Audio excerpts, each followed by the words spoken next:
આજે આપણે બનાવીશું પાટા ગાંઠિયા। તો પાટા ગાંઠિયા બનાવવા માટે આપણી પાસે ચણાનો લોટ છે તે લઈ લીધો છે। તો આપણે સોડા નાખીશું।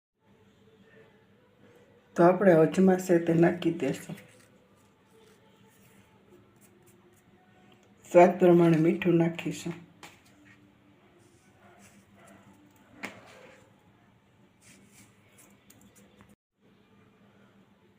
સોડા તે આપણે નાની ચમચી જેટલા નાખી દેશું।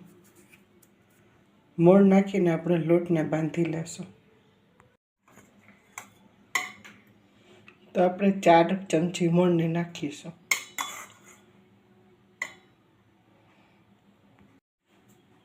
તો આપણે હવે લોટને બાંધી લઈશું। તો આપણે લોટને બાંધી લીધો છે, કઠણ પણ નથી, ઢીલો પણ નથી। આ રીતે આપણે તૈયાર કરી લીધો છે। આપણે 5 થી 10 મિનિટ આને ઢાંકીને રાખી દઈશું।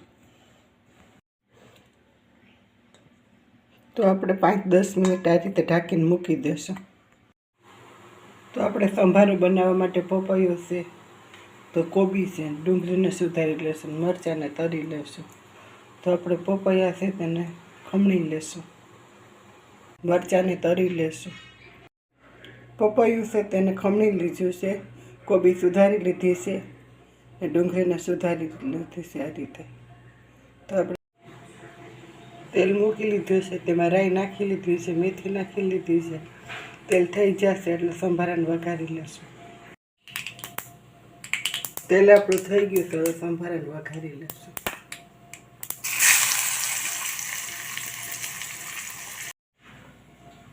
તેલ મૂકી લીધું છે, હવે આપણે ગાંઠિયાને બનાવી લેશું। તો લોટ આપણો તૈયાર થઈ ગયો છે, હવે ગાંઠિયાને બનાવી લેશું।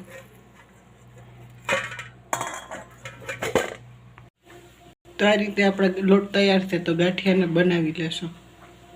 તો આ રીતે આપણે બનાવીશું।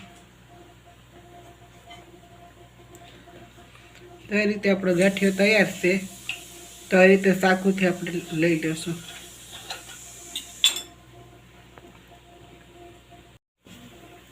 તો આપણે હથેળી છે તેનાથી જ આપણે ગાંઠિયોને બનાવીશું, ભાર નહીં દઈ, ધીમેથી બનાવીશું।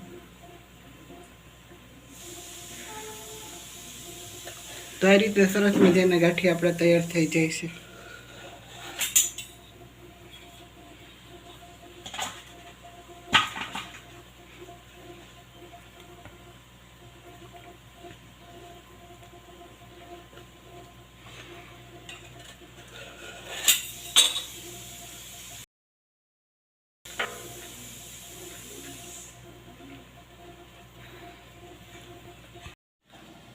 તો આ રીતે આપણે તરી લેશું। તો આપણે આ રીતે બધા ગાંઠિયાને બનાવી લેશું। તો આપણા ગાંઠિયા તૈયાર થઈ ગયા છે। તો આ રીતે સરસ મજાના ગાંઠિયા ઘરે બને છે।